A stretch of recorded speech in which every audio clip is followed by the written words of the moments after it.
Vous connaissez la loi de Murphy, celle qui vous apporte les tuiles en série. Un projet qui capote, l'aspirateur qui lâche, à votre date pas de capote, un ami qui vous bâche, un problème bancaire, dans les tuyaux trop de calcaire, puis la voiture en panne en prenant de front un âne. L'écran de téléphone cassé, une coupure d'électricité, une fêlure sur un os et même simplement une entorse. Et là, on se demande mais quand ça s'arrête? Le nez dedans, on broie du noir, on éponge, on répare, on rouvre les yeux et on se remet à voir, à ouvrir la fenêtre et à regarder à quel point on a de la chance. Oui, de la chance, en pensant à ceux qui vivent oppression, injustice, conflits, catastrophes, maladies, à ceux qui sont nés moins bien lotis, à ceux dont la loi des séries plus violemment a sévi, à ceux qu'un engrenage sans pitié a progressivement isolés, stressés, mal logés, délogés, malmenés, agressés, affamés. Oui, j'ai tant de chance.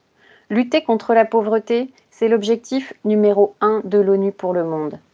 Trop de pauvres, trop de souffrances, de difficultés sociales, d'injustices, et pourtant, l'humanité n'a fait qu'améliorer ses conditions de vie. Imaginez-vous, il y a 200 ans seulement, un enfant sur deux n'atteignait pas l'âge de 5 ans. C'est 4% aujourd'hui. 100 ans seulement, le monde est sorti de l'extrême pauvreté. Vivre avec moins de 1,6 € par personne et par jour, c'était le quotidien de 94% de l'humanité en 1920, le siècle dernier. C'est 10% en 2015. Malheureusement, les disparités sont immenses. Est-ce que vous saviez qu'un enfant européen qui détient 17 € d'économie est aussi riche que 2 milliards de personnes sur Terre? En France, on vit dans l'abondance, avec une protection sociale et des associations solidaires remarquables. Mais winter is coming, et les dernières études font froid dans le dos. Le Secours catholique évalue à 10 millions le nombre de pauvres en France en 2020. Et il n'est pas question d'avoir des dents ou de ne pas en avoir. Sur 10 ménages accueillis, 5 ménages ont 9 € de reste à vivre par personne et par jour. Ça veut dire arbitrer l'impossible, se chauffer ou se nourrir, un vêtement ou de l'électricité.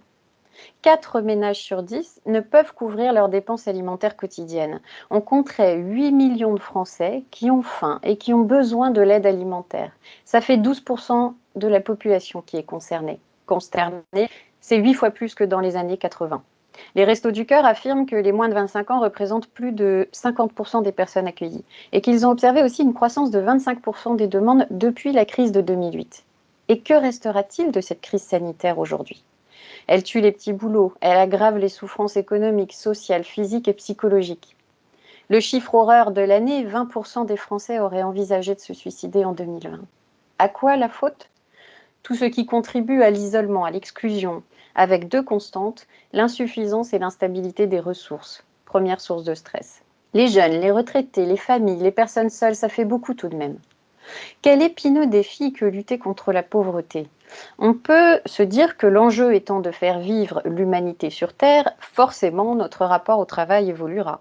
Peut-être trouverons-nous des alternatives créatrices et distributrices de valeur.